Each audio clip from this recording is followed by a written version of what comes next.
Bom dia, pessoal, na paz do Senhor Jesus. A aula de número 4, ela fala sobre a iluminação espiritual do crente. O que vem a ser isso? Depois que a pessoa é eleita por Cristo, por Deus através de Cristo, predestinada à salvação em Cristo, como já foi falado nos vídeos anteriores,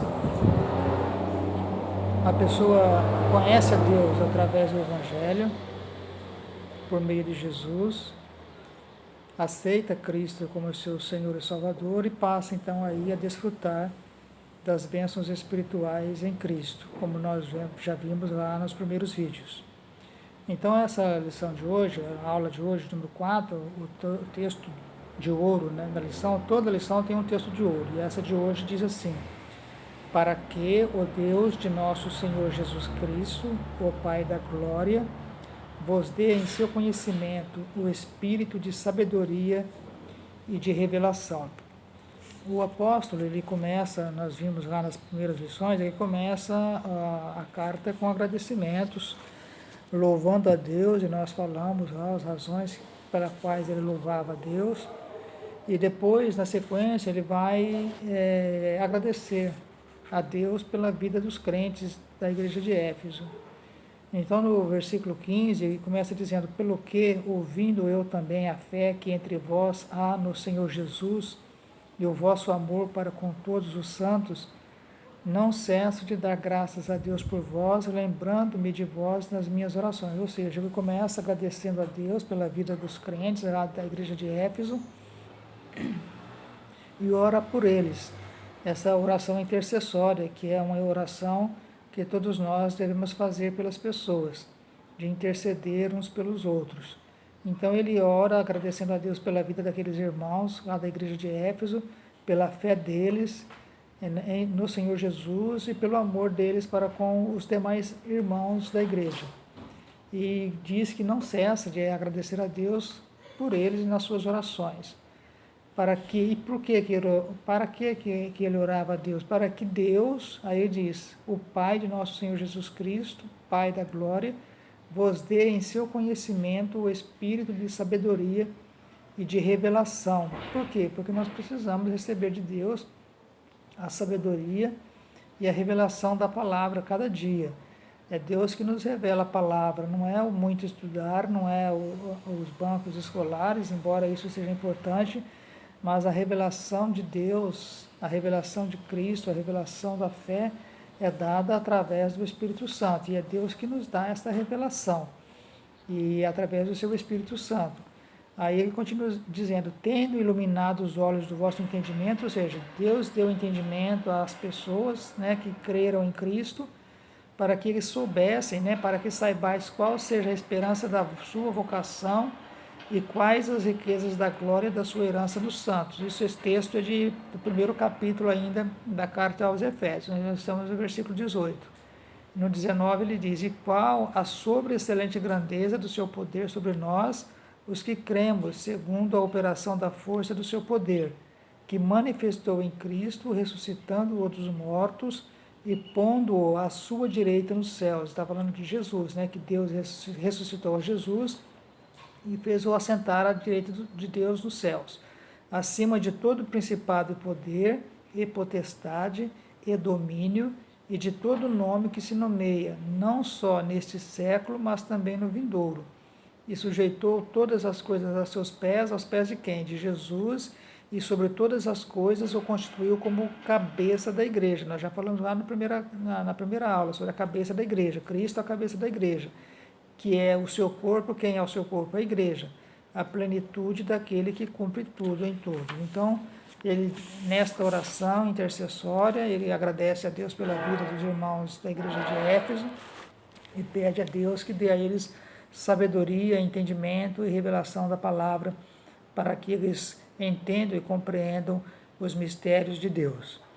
E na lição, no primeiro tópico, vai falar da esperança, da vocação e as riquezas da glória. Então, a ação de Paulo, a ação de graças de Paulo e sua intercessão pela igreja, né, pelos eleitos, pelas bênçãos espirituais recebidas após a nossa conversão, após crermos em Jesus e aceitarmos a Ele como nosso Senhor e Salvador, Ação de graças pela eleição, pela filiação, pela predestinação e pelo dom do Espírito Santo. Porque tudo isso só se recebe depois que se aceita Cristo como Senhor e Salvador.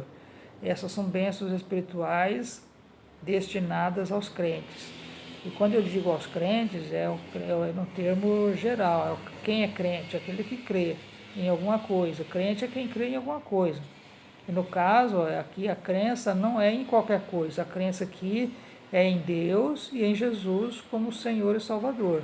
Então essas bênçãos espirituais destinadas aos crentes através de Cristo é para aqueles crentes que creem em Jesus, que aceitam a Jesus e que seguem a Jesus. Então sempre é bom ter em mente isso, que as bênçãos espirituais destinadas à igreja, e quem é a igreja, já disse lá atrás também, a igreja é constituída por todos aqueles que creem em Jesus, aceitam a Jesus e seguem a Jesus, independentemente de denominação. É a chamada igreja invisível. Onde quer que estejamos, nós fazemos parte da igreja, quando seguimos a Cristo. Então, Paulo, nesta sua oração, ele agradece a Deus por isso e pede a Deus que dê aos crentes em Jesus o espírito de sabedoria e de revelação. Para quê? Para que este evangelho seja revelado às pessoas, a fim de que elas venham crer em Jesus. Por quê? Porque o evangelho é o único meio de nós chegarmos a Cristo.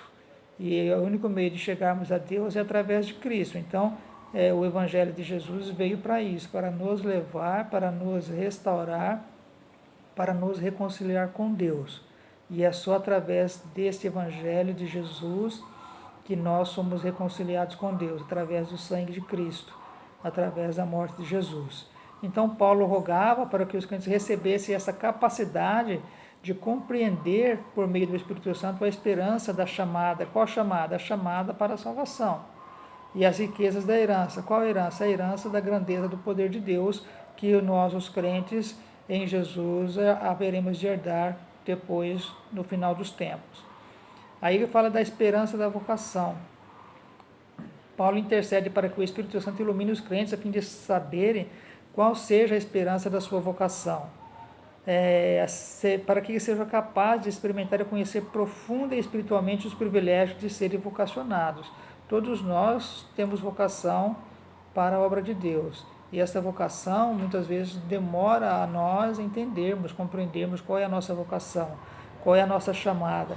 Primeiro, precisamos diferenciar a chamada para a salvação, que é para todos, que é a chamada geral, que nós chamamos, da chamada específica, que é a chamada ministerial, a chamada para fazer algo na obra de Deus, na igreja de Deus.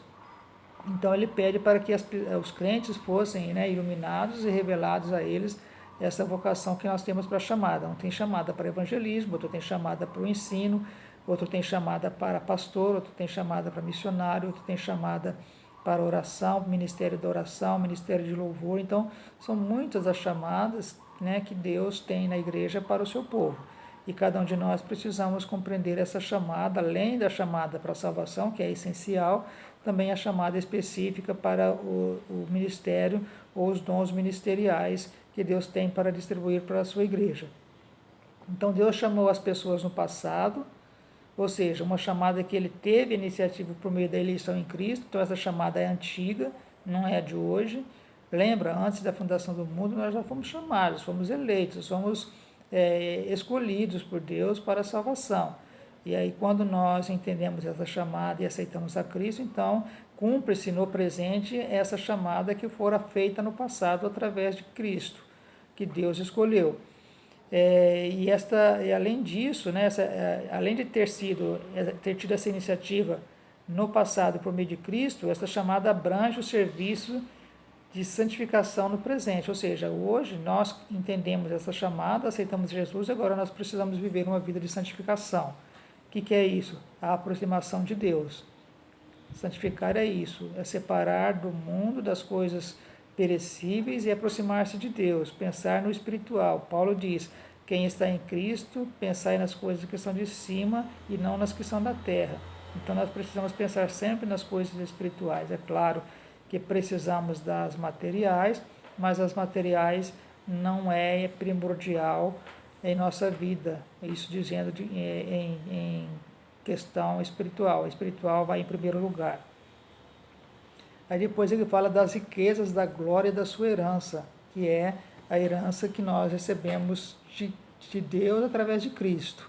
Né? Então, na oração, o apóstolo pede para que os crentes entendessem as riquezas da glória da sua herança, que nos foi oferecida através de Jesus. Então, a expressão a sua herança enfatiza o que Deus deu aos seus eleitos. Né? Primeiro, qual é a maior herança que nós recebemos? A salvação, o perdão de nossos pecados. Essa é a maior herança que nós podemos alcançar de Deus, porque não merecíamos, não éramos dignos disso. Mas Deus, na sua misericórdia e bondade, que nós estudamos lá no início, né? Bondade e misericórdia andam de mãos dadas, e são por causa delas que nós alcançamos o perdão de nossos pecados através de Jesus. Então, essa é a maior herança que nós podemos ter, a salvação da nossa alma, porque estávamos destinados ao inferno, ao fogo eterno, mas Deus, na sua misericórdia, enviou Jesus para nos salvar. Então, a herança que nós recebemos é essa salvação, o livramento da perdição eterna, da morte eterna. A expressão sua herança enfatiza o que Deus deu aos seus eleitos, que é a salvação, e as riquezas, refere-se às maravilhosas bênçãos que acompanham o plano da salvação. Né? Além da salvação, então aí vem as bênçãos que acompanham a salvação.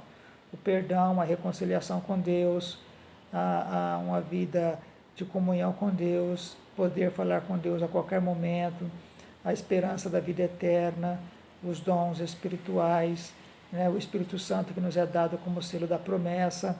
Então, tudo isso são riquezas da glória de Deus. Né, o céu que nos aguarda, que nós temos essa esperança que iremos para lá, a vida de gozo eterno que nós haveremos de viver com Cristo. Então, essas são as riquezas da glória de Deus, que nós crentes desfrutamos já aqui neste mundo e haveremos de desfrutar eternamente com Cristo e com Deus na sua eterna glória. Então, os fiéis estarão reunidos nas bodas do Cordeiro, que essa também é uma herança, né, uma riqueza. O que é a bodas do Cordeiro? É participar da ceia. Na última ceia na última Páscoa que Jesus realizou aqui na terra, e a primeira ceia, ele disse aos seus discípulos: desejei muito comer convosco esta última Páscoa antes que padeça, porque não a beberei mais até o dia em que beber convosco no reino de meu Pai. Ou seja, essa bodas do Cordeiro é a festa da qual a igreja irá participar juntamente com Cristo lá no céu. Então, são as bênçãos e herança e riquezas da herança que nós alcançamos através de Jesus. No tópico 2, ele fala sobre a excelente grandeza e força do poder divino. Então, sobre a excelente grandeza do seu poder. Ele orou para que os salvos pudessem entender a excelente grandeza do poder de Deus. Ou seja, Deus é onipotente. E nós precisamos entender isso, dessa onipotência de Deus. Que Deus faz tudo o que quer. Deus não precisa pedir opinião para ninguém, porque Ele é soberano. Ele é Deus que faz o que quer, faz o que lhe apraz. Tem um salmo que diz isso, que Ele faz tudo o que lhe apraz, tudo o que Ele deseja fazer, Ele faz, porque Ele é soberano, Ele é Deus, e Ele faz o que quer. Então, a palavra sobre excelente é traduzida do grego, que na forma adjetiva significa extraordinário. Né? Então, tudo que Deus faz é extraordinário, é excelente, é bom, é perfeito. E a salvação que Ele preparou para nós é perfeita, é boa, perfeita, é suficiente para nós sermos resgatados do pecado. A expressão, essa expressão significa megetos, que significa grandeza. O objetivo é enaltecer a magnitude do poder de Deus, que é tudo sobrepuja, ou seja, o poder de Deus é maior do que todas as coisas, maior do que os nossos problemas, maior do que as nossas dificuldades, maior do que os nossos pecados, maior do que as nossas fraquezas. O amor de Deus, o poder de Deus é insuperável. Ninguém é capaz de superar esse poder de Deus. E por isso que Ele é chamado de onipotente, é um dos atributos de Deus. O poder, a onipotência, além da onisciência e da onipresença. Então, são atributos divinos. É claro que existem outros que eu já relatei para vocês. Bondade, misericórdia, graça, são também atributos divinos, mas esses três primeiros, onipotência, onipresença e onisciência, são específicos atributos de Deus, que é só Ele e a Jesus, é o Espírito Santo, porque os três são Deus, eles possuem esses atributos. Então, a força do poder divino, né? O que ele quer dizer com isso? Que esta força do poder divino, essa operação do poder de Deus, essa força de Deus é capaz de transformar a vida do homem, é capaz de mudar a vida do homem. Deus faz tudo com a força do seu poder. Primeiro, a palavra, né? Através da sua palavra, ele opera todas as coisas, nós vemos isso na criação do mundo, através da sua palavra, ele criou todas as coisas, e esse poder, na palavra, não é que nossa palavra tem poder, mas a palavra de Deus tem poder. E quando nós falamos a palavra de Deus, essa palavra de Deus que tem poder, ela atua na vida das pessoas de uma forma incompreensível, e o Espírito Santo trabalha na vida dessas pessoas que ouvem a palavra de Deus, e elas reconhecem a Deus como Senhor e a Jesus Cristo como Salvador. Essa palavra tem eficácia, a palavra de Deus. Tem poder em atividade. O que é isso? É poder em atividade. Deus fala e a palavra atua ativamente, de forma ativa na vida das pessoas. A segunda expressão, força, vem do termo kratos, que tem a ideia de intensidade. Então, a palavra de Deus, além de força, tem poder e tem intensidade. A associação desses conceitos revela o poder potencial de Deus, que, inerente à sua natureza divina, opera em favor dos que creem. Então, ele só opera na vida dos que creem. Mas, para os que creem, não tem poder nenhum? Tem, só que não vai fazer efeito na vida deles, porque eles não creem. Só vai fazer efeito na vida dos que creem. Então, é importante isso, né? A palavra de Deus, o poder de Deus é eficaz em todo o tempo, né? Esse poder ele é inconfundível. Deus tem poder, nós crendo ou não, o poder dele continua. Agora, a eficácia do seu poder só haverá efeito em nossa vida se nós crermos, senão não terá efeito, não terá eficácia. Aí, além disso, né, do poder da palavra, da eficácia da palavra, este poder também é demonstrado através da ressurreição de Jesus, porque foi Deus que ressuscitou a Jesus, através da ascensão de Jesus, ou seja, quando Jesus subiu para o céu, e assentou-se à destra de Deus, e quando Deus coloca Jesus acima de todo domínio. Então, Deus envia Jesus ao mundo, Jesus se prontifica a vir morrer por nós, morre, mas depois Deus ressuscita ele dos mortos, né? E por isso que ele é chamado o primogênito dos mortos, né? Da ressurreição, porque é o único que ressuscitou e não morreu mais. Lázaro foi ressuscitado, mas morreu, assim como outras pessoas do passado que Jesus ressuscitou tornaram a morrer, mas Jesus não. Ele morreu e ressuscitou e está vivo para sempre, não vai morrer mais. E a mesma coisa acontecerá conosco. Quando nós, depois que morrermos, na ressurreição dos mortos do último dia, que é quando Jesus voltar, os crentes em Jesus ressuscitarão e não morrerão mais, permanecerão vivos para sempre com Cristo. Então, esse é o poder de Deus. A demonstração do poder de Deus está nessas coisas, na sua palavra, na ressurreição de Cristo e dos crentes que creram em Jesus, na subida de Jesus para o céu, porque os crentes, mais ou menos 500 irmãos que estavam lá no dia que Jesus subiu para o céu, presenciaram essa subida, isso é relatado em Lucas, e eles viram e ficaram olhando Jesus ser ocultado numa nuvem nos céus, e também a sua elevação acima de todo domínio. E essa elevação, o apóstolo Paulo fala bastante sobre isso na sua carta aos Filipenses, no capítulo 2, que Deus, depois de Jesus ter cumprido, né, morrido na cruz, Deus o colocou acima de todo nome, deu um nome que está acima de todo nome, diante do qual todo joelho terá que se dobrar e toda língua confessará que Jesus é o Senhor, para a glória de